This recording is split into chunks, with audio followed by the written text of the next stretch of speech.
Monday, 18 May, Minister of Higher Education, Technology and Innovation, Dr. Ita Kanji Murangi, launched the Case Management and Surveillance Technology Solutions Suite here at the COVID Communications Center.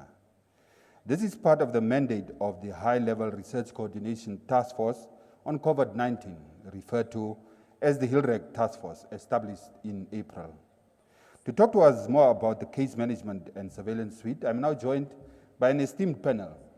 And we are joined by Professor Anisha Peters, HILREC Task Force member and Head of Epidemiology and Forecasting Thematic Area. Welcome, Prof. Thank you. We are also joined by Mr. Kead Snedevel, the CEO of Green Enterprise Solutions. Welcome, sir. Thank you. And then Ms. Helga Zaire from the UNAM School of Medicine. Welcome to you as well. Thank you. And last but not least, Dr. Thiuben Gurirap, the Head of Case Management at the Ministry of Health and Social Services. Thank you very much for joining us, colleagues. Well, Professor Peters, I was hoping we were going to discuss the development of a virtual mask as we are going into this, but maybe at a later stage. But a bit more on slightly serious matters. For proper context, could you please elaborate on the HILREC Task Force, and please locate your team's responsibility in the 8 thematic areas? So on the development of a virtual mask, I was hoping for the same because I actually just wanted to click a button on my phone and then it would appear. But then we don't have the fun of having to adjust the mask because only the doctors are the ones who are used to it. Nonetheless, the HILREC Task Force is a high-level research coordination task force on COVID-19 that was appointed by the Honorable Minister of Higher Education, Technology and Innovation. And from that, she had appointed several members from UNAM, NCRST, from NUST, and from some private institutions.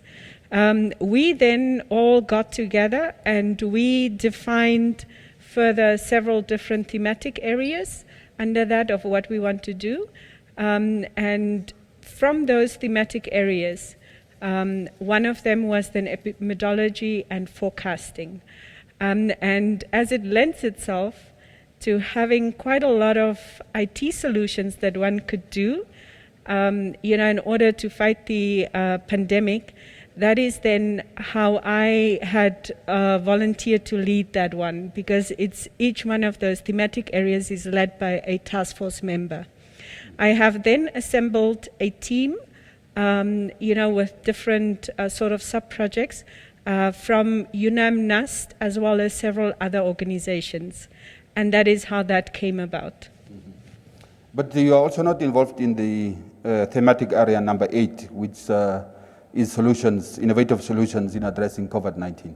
I would have loved to be involved in that, but as you know, in life, one has to carefully also make sure that you do something well, focus on one thing and do it well enough.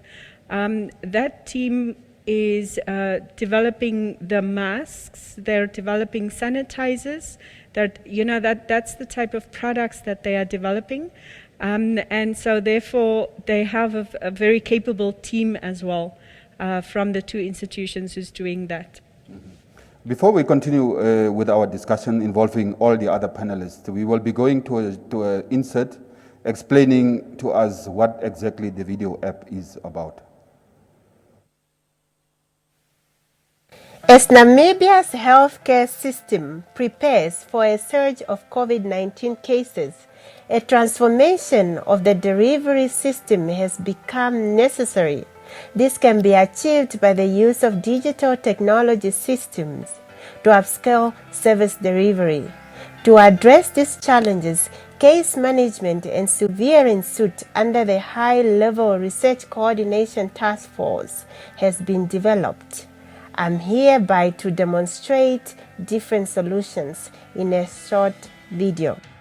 To continue, I'll start presenting the COVID-19 self-assessment and reporting mobile application. The main task of this application is to enable or locate suspected COVID-19 case. Upon downloading the application, they can perform several functions. The first function is to register for the application, and then an OTP will be sent to the user to verify their cell phone number. User can either call the hotline number to report if they have been suspected of COVID-19. They can also perform what you call a self-test or self-assessment. Under the self-assessment, you can click on the button "Send Reporting" and answer clinical questions such as, do you have fever? You can also enter pre-existing conditions in the app and also enter the travel information. The sequence of the answers provided match the symptoms of the COVID-19. The user is then urged to contact a healthcare worker professional. And then these user details are captured and they are stored and fed into the healthcare worker portal for follow-up. They can also perform a retest, and every time they should also save their test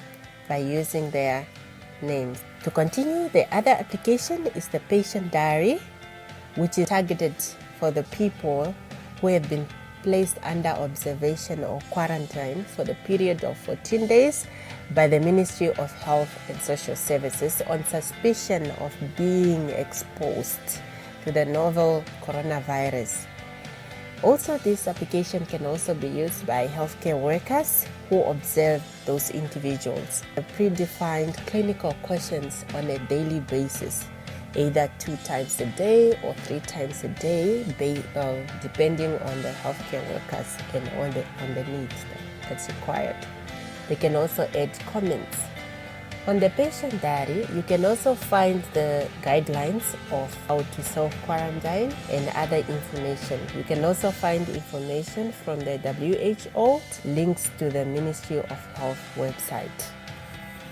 Another product is the Healthcare Workers Portal. Healthcare workers need to register for this application, and then upon registration, they will be able to log into the application using their username and password. They will be able to view the patient dashboards where the patients report their daily diary symptoms. Finally, we have the executive dashboard, which is another product which allows the Ministry of Health and Social Services, management, and other authorized personnel to view the status and history of all cases in observation centers. COVID-19 has devastating effects on individuals that are defined as homeless. This application that was developed is to allow healthcare workers to register homeless people via a QR code that they can carry in form of a card. The QR code contains their personal details, their locations, and their healthcare information.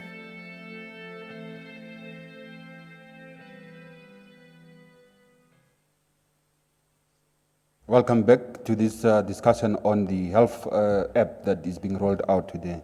Professor Peters, could you tell us how will this app be rolled out?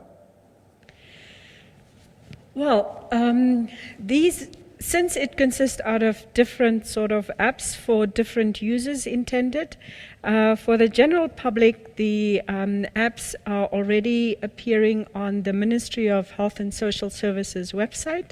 So there are links where they can access it.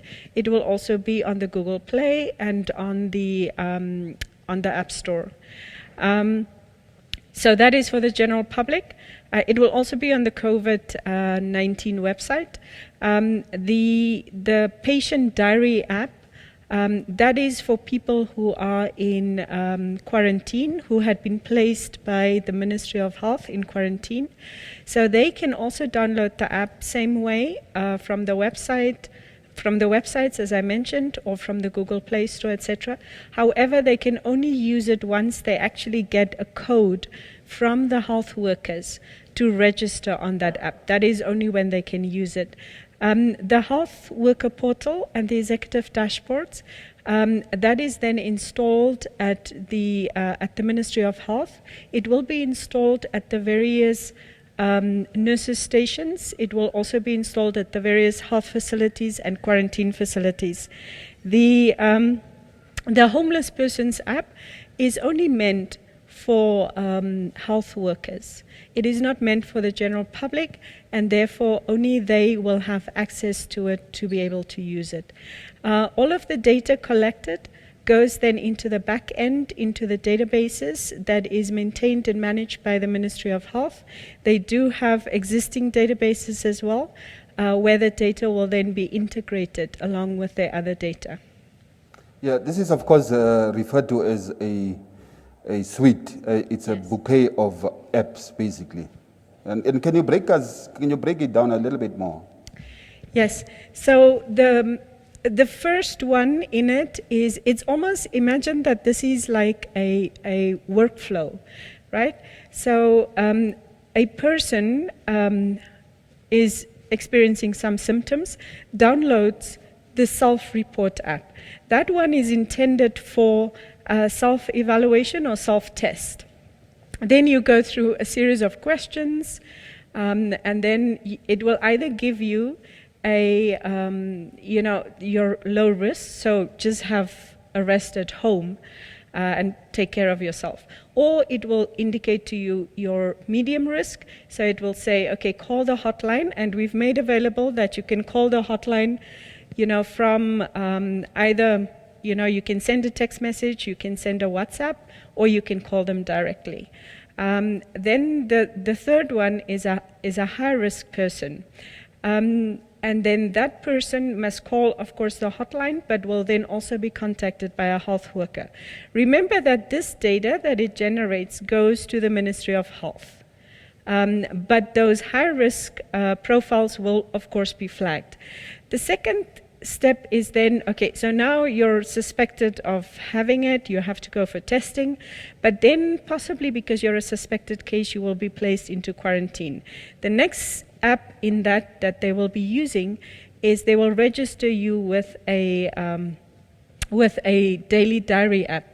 So every single day, you will have to report your symptoms. Right now it is done manually. So health workers will contact those patients in quarantine and ask them a set of questions every day. Now the daily diary app does that for you, and it will feed back the information to the health worker, who will then sign off the data that they have reviewed your questions, because that's very important for the legal compliance in the health realm. So if a patient doesn't check in, then of course they will contact the facilities manager and ask, about the well-being of that patient. There's another thing, and that is that it has an emergency notification. If somebody who's in quarantine, whether self-quarantine or elsewhere, if they are coughing blood suddenly, they can send an emergency alert and a health worker will immediately be notified. Then the next one that we're doing is that, of course, we have the health worker portal, which is only accessible for health workers, and the dashboard is also only accessible for health workers. Then the homeless person app. This one is to essentially register people who are in need of shelter. It will capture things such as their street names, their normal location where they are, but it will also capture, for instance, what type of needs do they have, what type of educational, qualifications and skills do they have, what are some of their aspirations, and then we are also capturing what are their comorbidities. In other words, do they need chronic medication, and do they have any other diseases or any other underlying conditions that the health worker should be aware of. This is then managed. So in other words, the person in need of shelter has a QR code, and that QR code is embedded in a wristband. Some of them will be embedded on a key, on the key tag, and some on around the neck. And a health worker can come and scan that QR code and picks up all of the information about that person. They will also see that this person is now in need of chronic medication, this person is in need of food, this person is in need of shelter, and so they can manage all of that by having this app. So that's essentially what we have in the suite. Dr. Kandetu, earlier I referred to you as Dr. Thiuben Gurirap. My apologies. You're of course Dr. Kandetu, but case management is right up your street. How will this suite of apps help you in the fight against COVID-19? Thank you very much for the question. So it is a very, very welcomed technology suite of apps, particularly how this suite will help assist us in case management with the response is that it will complement our existing efforts in monitoring and treating COVID patients in isolation units. It will also, as Prof. Peepers has said, will allow us as health workers to respond in a timeless manner to emergencies. In addition to this, I think with regards to screening, so for those who are in quarantine facilities, we have a huge number of people who are currently in quarantine facilities. We have those returning Namibians who come in through our ports of entry. We have the truck drivers and so on and so forth. So what these apps will allow us to do is they will allow us to efficiently monitor these quarantine persons in a timeless manner, also making sure that we address any emergencies as they arise. And it will also allow us that interface to speak with those who are quarantined, to give them the psychosocial support that they need, because as we know, this virus is associated with a lot of stigmatization, and we see it time and time again with our patients who have recovered. When they are reintegrated back into the community, they undergo a lot of stigmatization. So what this app will allow us to do, it will allow the patient to also interface directly with a psychosocial team, and the psychosocial support will be able to continue through that platform. It brings also confidence to share confidential issues. Yes. Through this app. Exactly. Ms. Shahir, from the Union School of Medicine's point of view, we are seeing increasingly we are becoming reliant on technology for all manner of things, but particularly in the health industry. How important is that? Yeah, we are becoming more reliant on technology. I think that's where the entire world is at now. And it's delighting that we have reached that as well in Namibia. And this is very important because it's going to limit the interaction of patients and doctors in the community as well. And in that sense, we're going to be able to practice social distancing and as well as prevent the COVID-19, which is one of the measures that we have to comply with. Prevention is better than cure, as it is the theme. So it's a good initiative, and this is what we need. Now, Mr. Snedevel, we are seeing increasingly also the importance of partnerships in the fight against COVID-19. Can you talk to us about your involvement in the development and spreading of this suite of apps?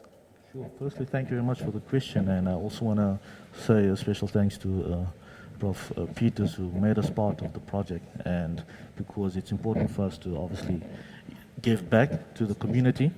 With regards to our involvement, we really see it as very important to be part of this because we have the resources, we have the skills, and we have the experience because we've been doing this for years, developing mobile applications and really being one of the drivers in terms of ICT in our country. So we saw it definitely as a no-brainer to be part of it, to ensure that we add value, and that value is really to ensure that we add not just value to the project team, but also to Namibia at large for the greater good to fight COVID-19 the best possible way through technology. Am I right to say that you have done this on a voluntary basis as Green Enterprise Solutions? That's correct, yes. We are doing it as on a voluntary basis. But talk to us more about why did you decide to do that? Yeah. So the reason for doing it is really we have a similar application, and what we've done is we took what we have already and bringing that to NUST, and also to ensure that we involve the students who's also part of the team, so that we can also impart knowledge and make them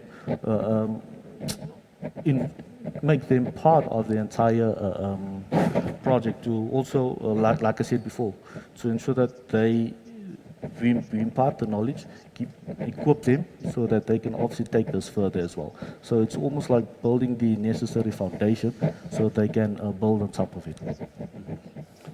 Professor, you want to add to that?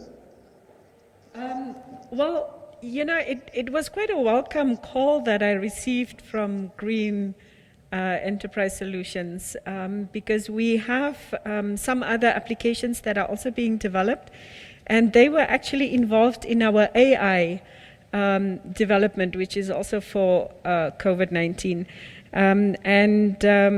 At that point in time, one of their team members asked to become involved, and then he contacted me and said to me, well, you know, we can actually, please speak to, you know, to our managing director. And when I got the call, they said to me, well, during this time, we can also pledge, you know, it was during the first lockdown, we can also pledge our developers and our resources to assist you. And this was very welcome. So we all formed a team together with Ms. Sayer and the health various teams, and then from Green and the other partners as well. So that's how we're working. Dr. Kandeto, talking about that, it's also imperative that the end user is involved from the start to ensure taking of proper ownership. How was the health ministry and your team in specific involved in the development of the apps? Thank you for the question. I think I need to really extend really a solid word of gratitude to Prof. Peters and her team, because they have been consulting us every single step of the way. It is important for the end user to be involved, because at the end of the day, the app is there to assist us in our response, to assist us in being able to efficiently conduct our surveillance operations, our case management operations, and for us, really, one of the contributions we made was that we wanted to make sure that the data from the app is speaking in line with the ministry's standard operating protocols. In addition to that, we also wanted to make sure that it was user-friendly. We wanted to make sure that the data that is being put in is of clinical significance to us, that it will allow us to respond to certain situations. It will allow us to inform our policymakers as to how we are doing in certain stages of the response. In addition to that, one of the things that we really underscored as we were giving our contributions was the issue of confidentiality. It was paramount to us that the data management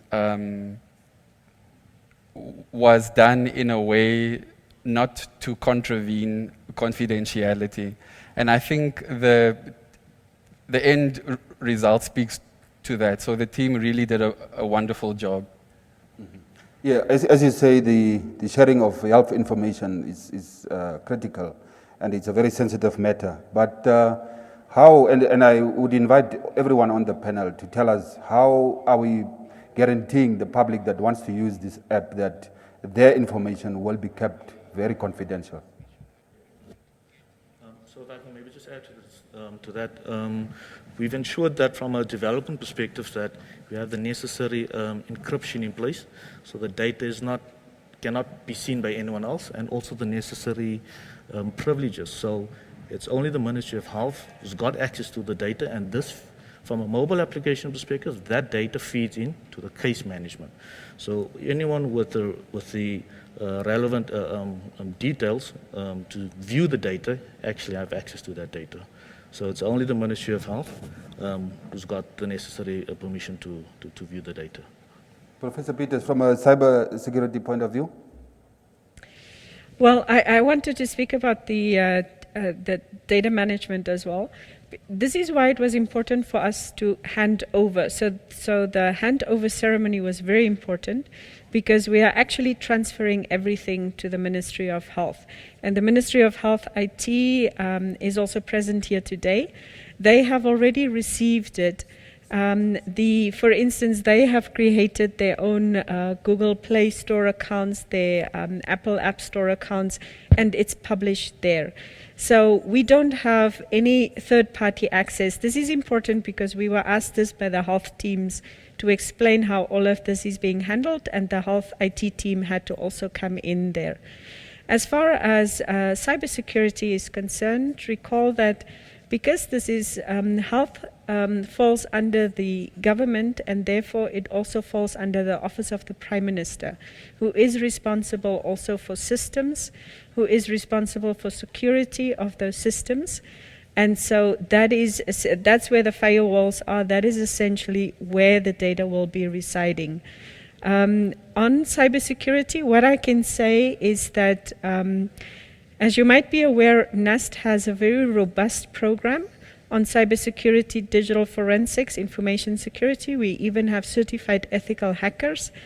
And we have pledged our support and our team also to the Ministry of Health, but then they had also asked the Office of the Prime Minister IT to sort of incorporate our team so that we can assist them to strengthen their systems even more, because during this time of COVID-19, because health information is a critical infrastructure, it's classified as that, and it is how you can hurt a government, right? And so what is occurring is that there are increasingly more attacks, cyber attacks on your health systems, and that's why that was important for us to make the offer and say, here is our expertise and our availability. Mm-hmm.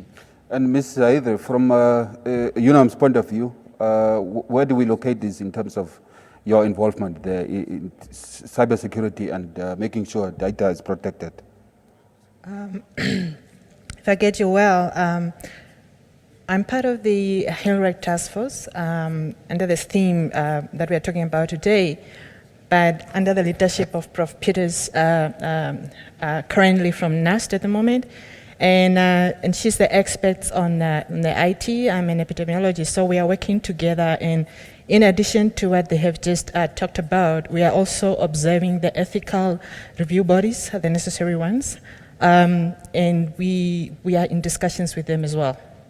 And we have also been involving the concerned community members, like the homeless, parliament people, the healthcare, the community workers. And we are developing all this together. We have developed all this together with your inputs. And this is one of the main reasons to ensure that there's security and privacy. Yeah. Talk to us also about the holding of hands. There's a handing over now, but obviously we are not going to end the involvement abruptly. And perhaps from Professor Peters and Mr. Snydeville, talk to us about how you are going to go forward in the next 3-4 months, holding hands with the Ministry of Health. Perhaps I can start on that question. What we had done in our discussions with the Ministry of Health for the handover, we have pledged our support. That means that installation, upgrade, updates, whatever is necessary, because we had received more requests to incorporate, for instance, the psychosocial support into the apps. And We had pledged our support until the end of July this year, because I can only commit, the volunteer effort for so long, and we have indicated to them that after that period we will then review it. However, what we are doing concurrently, recall that the health IT team forms part of our teams. And so with the hand-holding, we will also be transferring knowledge and skills. We will also train them on what needs to be done. And I've already indicated that we've pledged more teams to support that. So when I say teams, that means that at the moment the NUST lecturers, we have NUST students, we have from UNAM also staff, lecturers and students, and then of course we have from Green Technologies, because I'm sure that Green will not leave us. They are like Liverpool, they walk with us all the way. Yeah. So yes, I actually share the same sentiment. You never walk alone. So we are here. It's a local call for any support-related issues. We will still be part of the project, and for us, it's important to ensure that we also build local capacity. So the Ministry of Health, the IT team, will do the support, and if they need any level 2, level 3 support, because we developed it in country, they can contact the technical team that actually developed the solution, and then we'll be able to assist. And we, as Green, we will be there to support the ministry and NUST going forward on this. Mm-hmm. So through the wind and rain, I'll stand by you. But talk to us about the importance of maintaining that support after this handing over. So yes, it often happens that sometimes with software projects or mobile applications that's been developed, there's a lot of changes and tweaks that might need to be taken into account that we need to update. So on a let's say as from now till July, there will be on a weekly basis a few changes that we'll still be implementing. That's based on the feedback that we receive from the users as well. So that will always be there. So from a usage perspective, as the usage actually increases, there's a few things that we also just need to ensure that it's running, because remember we have a population of about 2.5 million, an example. So not everyone will actually download the application. But yet, if I am the father in the house and I actually want to ensure that I do test my parents, my grandparents, or even the domestic worker coming in, all of that adds a lot of load. So we will ensure that the system is actually fit for purpose and ensure that it's geared to handle all the load that's coming in. So in the back end, there's still a lot of monitoring that's happening, and from our side, together with NUST, we will be there. We have, for instance, developed, recall that we have launched also initially on the 27th of March, the national COVID-19, the Namibia COVID-19.gov.na website, as well as the mobile apps for essential information on COVID-19 in Namibia.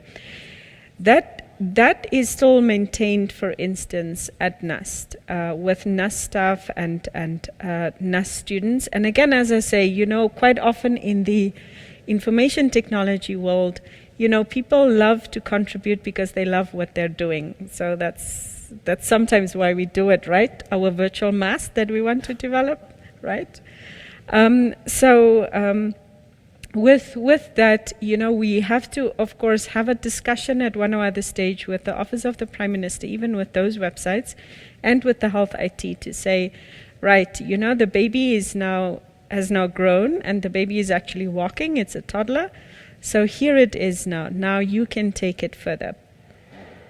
Now, Prof. Peters, and here I would again like to involve the rest of the panel. You developed this app or this suite of apps within a question of 1 month after the ILRAC was launched. In current realities of making sure that you adhere to regulations, not having large gatherings and so on, I'm sure there must have been long hours spent with the technology, virtual technology being used. Talk to us about that process, please? Well, I think you can look at my eyes and see that I haven't been sleeping, and so probably the rest of us. But it's not a unique situation. You know, we've been working around the clock. Really, I had, still calls until 2 in the morning, and then you get up early. With the surveillance teams and the case management teams and so on, we've had the same experiences, that they were also around the clock, and we had to adapt, our working hours, our working style. We were mostly using WhatsApp groups. There were some who were using Telegram groups, and there were some who were using, and we were using a lot of course, email as usual, but we were also using a lot of Zoom meetings because Zoom could accommodate just so many people. So all of those tools, technology tools, is what we use these days. So we didn't meet except when we met at the COVID center. With some of the teams, the health teams, and we've done the demos, in the form of sending out the links, to say that here you can download it, please install it, walk through it, and then we've been making product videos of what it looks like, and then we also use, for instance, interactive platforms like Google Docs to sort of capture all of the feedback that comes from them. So yes, I know that sometimes it was frustrating because it was so many walkthroughs that we had to have, but we needed to get the feedback right, and we needed to get the sign-offs, from the various health teams to tell us we are satisfied now.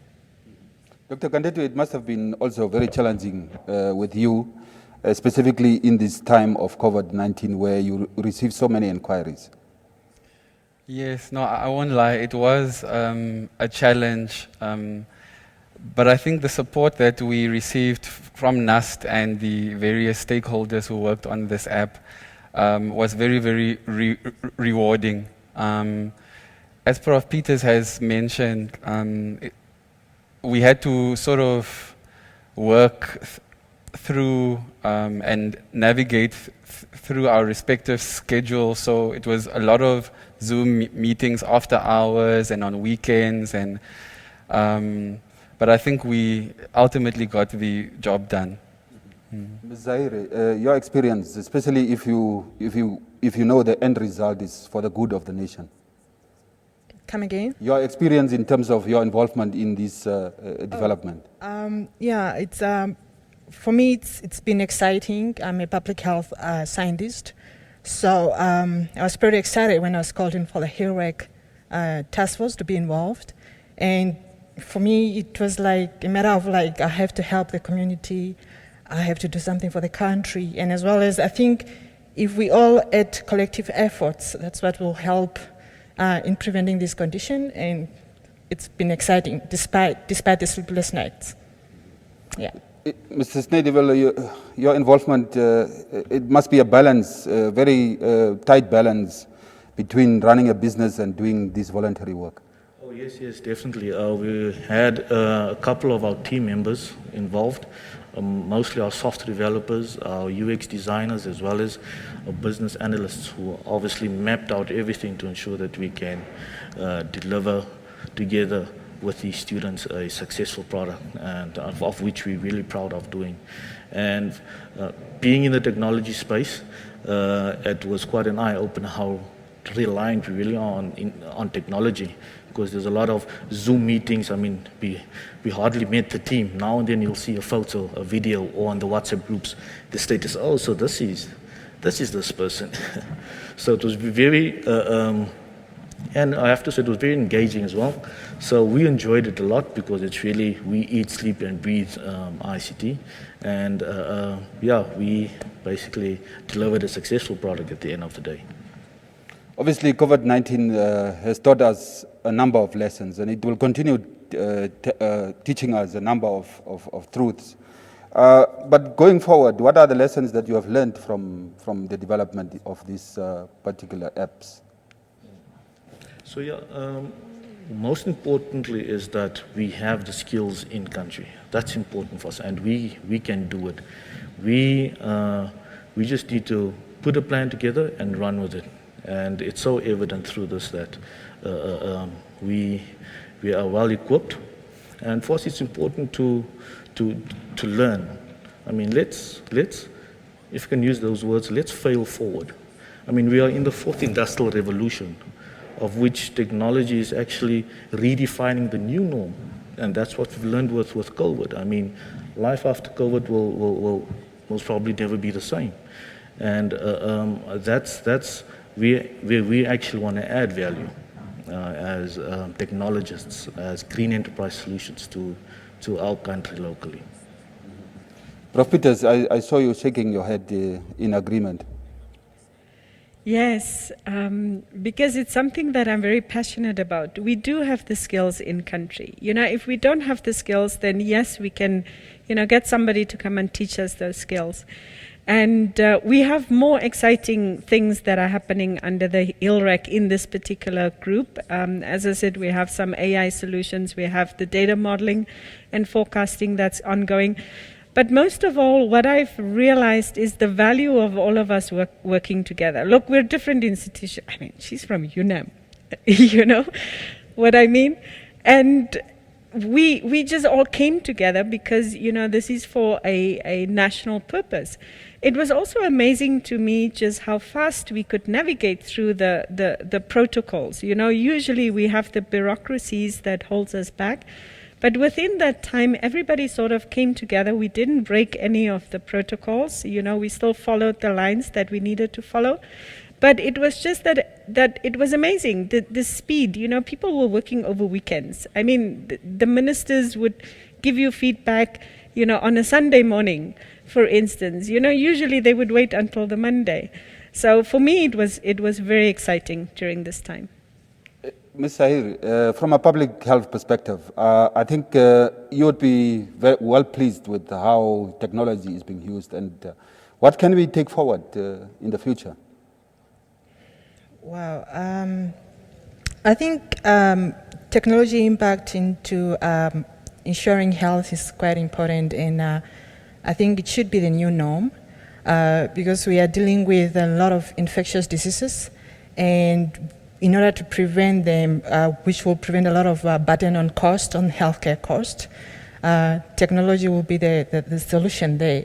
As Dr. Kanteto have said, it is complementing on their efforts what they're saying. And also when you do like contact tracing, you might be able to miss out on, when you do the manual one, you are more likely to miss out on people who the case is not aware of, who they don't know. So that's where technology play a role. I think that's the direction where we are heading to. Prof is referring to AI, so I think that's the future. Yeah. Dr. Kanteto, AI is the future, and I'm sure you must be happy, a young man yourself. Yes, no, I'm absolutely impressed, really, and I'm looking very much forward to the prospect of AI, as you said, being a young man myself, although not so very young. I think, what I will take from this experience is the importance of innovation. As Prof. Peepers and my fellow panelists have already alluded to, it's something that in this pandemic played in our favor. We saw that it's also not really the most affordable exercise, but then again, that also brings to the forefront the importance of government investing in innovation technologies of this nature. It really was a rewarding experience, and moving forward, I think we really need to use these platforms to forward whatever responses and objectives that we have. Mm-hmm. Well, as we come to a conclusion, Prof. Peters, before we come to your final words, please, you wanted to say something. Yes, I'll fail in my duty if I wouldn't really give a shout out to those who've really helped us as well, because one of our biggest challenges was that the students, and mind you, some of the staff did not have airtime. And we did, ask for, we had some people who came on board and pledged some airtime for them, but CRAN came on board and they had pledged 25,000, and that's how they're giving us, our students, how they keep them going to continue working, because you can imagine the burden having to work on this almost 24/7. And then, of course, we have UNDP Accelerator Lab, who came on board and also gave us a grant, especially for our homeless app. And then we want to thank our own government, because also, Cabinet has given some money to the Hill Rec and, of course, to our projects under that. So I just want to sort of echo the sentiments that Dr. Kandetu had expressed, that we want to really say thank you to those entities, and then of course Green, who came in a very tangible way to pledge support. Thank you. Well, we'll go around the panel asking for the final remarks. Mr. Snedevel, we start with you, and speak to us about perhaps also the cost of data. And obviously this app is free, but you need to have data to access it. Talk to us about that as we conclude our discussion. The app is free. You can download it from the App Store or from the Google Play Store. But to interact with it, you need data, but it's not going to use a lot of data. It's using quite a small amount of data. From in the back end, that's where the ministry comes in play. That is that will be run off their network. So from a ministry perspective, the nurses and everyone, they don't really need data to work on it, but yet it will be running from the internal network. And I also just want to, as a final remark as well, thank all the stakeholders involved. That's now all the NUST, UNAM, and Ministry of Education, Higher Education, as well as the Ministry of Health, for allowing us to be part of the project. And also special thanks to all the developers, the Green team who was part of this, and the NUST and UNAM students as well. Professor Peters? Oh wow, I thought I had said so much already. Well, this is for me not the end. This is for me just, the middle of the road type of thing. Because what we have received furthermore is that we are starting with new systems now that we have been requested specifically by the Ministry of Health to develop for them. And of course, we are doing the additional requirements that we have received. Yes, and I want to say just thank you to all of the stakeholders for making this happen. Ms. Zaire? Okay, I think this is one of the solutions that we are coming up with our collective efforts, which is very exciting in the fight against COVID-19. And looking at Namibia, I think so far we are doing well, but the fight is not done. As Prof has said, let's welcome these solutions and do our part. Each individual have a responsibility, and we can do it. Mm-hmm. Dr. Kandetu, the baton has been handed to you now, and it's just apt that you have the final word. I think my fellow panelists have really said it all. As Ms. Zaire has just said, Namibia as a nation has really done exceedingly well in managing to mitigate the transmission of COVID. But the fight is not over, and we'll only be able to win this fight if we band together, if we work together, if we collaborate with one another. And I think this multi-stakeholder collaboration is really living proof that it is possible. And it's one step further in the fight against COVID-19. So I really do implore other NGOs or other stakeholders to join in with whatever innovations they have to assist us with our preparedness and response to the fight against COVID-19. Well, the fight is certainly not over. And with that, I want to thank all of the panelists that made time to be with us here. Thank you very much.